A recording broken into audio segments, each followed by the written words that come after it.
ನಮ್ಮ ಅಣ್ಣವರು ಹಾಸನಲ್ಲಿ ಹೊಸದಾಗಿ ಮನೆ ಕಟ್ಟಿದ್ರು, ಅದ್ರದ್ದು ಗೃಹ ಪ್ರವೇಶ ಇತ್ತು. ಇದು ನೆನ್ನೆ ಲಾಗು.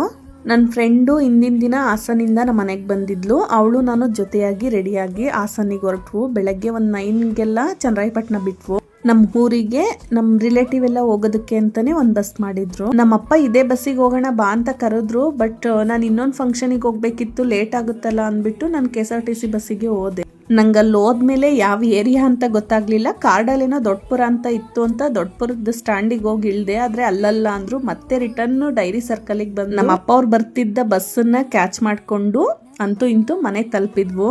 ನಾವು ಹೋದಾಗ ಸತ್ಯನಾರಾಯಣ ಸ್ವಾಮಿ ಪೂಜೆ ಎಲ್ಲ ನಡೀತಾ ಇತ್ತು. ಪೂಜೆ ಎಲ್ಲ ಮುಗಿಸ್ಕೊಂಡು ಮನೆಯೆಲ್ಲ ಒಂದ್ ರೌಂಡ್ ನೋಡ್ಕೊಂಡು, ಮನೆ ಮಾತ್ರ ತುಂಬಾ ಚೆನ್ನಾಗಿ ಕಟ್ಟಿದ್ದಾರೆ. ಇವಾಗಿನ ಕಾಲದಲ್ಲಿ ಎರಡಂತೂ ತುಂಬಾ ಕಷ್ಟ, ಒಂದ್ ಮನೆ ಕಟ್ಟೋದು, ಇನ್ನೊಂದು ಮದ್ವೆ ಮಾಡೋದು.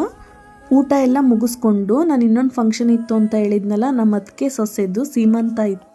ಸೊ ಅಲ್ಲಿಗೆ ಹೋಗ್ಬೇಕಾಗಿತ್ತು. ಹಾಗಾಗಿ ನಮ್ಮ ಬಾವ ಅವ್ರ ಹತ್ರ ಡೈರಿ ಸರ್ಕಲ್ ಹತ್ರ ಬಿಡಿಸ್ಕೊಂಡು ಅಲ್ಲಿಂದ ಮಳಲಿ ಬಸ್ ಹತ್ಕೊಂಡು ಮಳಲಿಗೆ ಬಂದು ಅಲ್ಲಿಂದ ನನ್ನ ಅತ್ತಿಗೆ ಮಗ ಊರಿಗೆ ಕರ್ಕೊಂಡೋದ. ನಾನು ಹೋಗೋವಷ್ಟ್ರಲ್ಲಿ ಸೀಮಂತ ಎಲ್ಲ ಮುಗ್ದೋಗಿತ್ತು. ನಾನು ಗೃಹ ಪ್ರವೇಶ ಮುಗಿಸ್ಕೊಂಡು ಬರೋದ್ ಲೇಟ್ ಆಗುತ್ತೆ ಅಂತಾನೆ ಧ್ರುವಿ ಚಿರುನ ಬೆಳಗ್ಗೆನೆ ಇಲ್ಲೇ ಊರಿಗೆ ಬಿಟ್ಟೋಗಿದ್ದೆ. ಫಂಕ್ಷನ್ ಮುಗ್ದೋಗಿದ್ರು, ಫೋಟೋಗ್ರಾಫರ್ ಅಂತೂ ಅಲ್ಲೇ ಇದ್ರು. ಧ್ರುವಿ ರೆಡಿಯಾಗಿ ನನ್ನ ಜೊತೆ ಫೋಟೋ ತೆಗಿಸ್ಕೋಬೇಕು ಅಂತ ವೆಯ್ಟ್ ಮಾಡ್ತಿದ್ಲು. ನಾನು ಹೋದ್ಮೇಲೆ ಇಬ್ರು ಫೋಟೋ ಎಲ್ಲ ತೆಗೆಸ್ಕೊಂಡು ಊಟ ಎಲ್ಲ ಮುಗಿಸ್ಕೊಂಡು ಅವ್ರನ್ನ ಕರ್ಕೊಂಡು ಮನೆಗೆ ಬಂದೆ.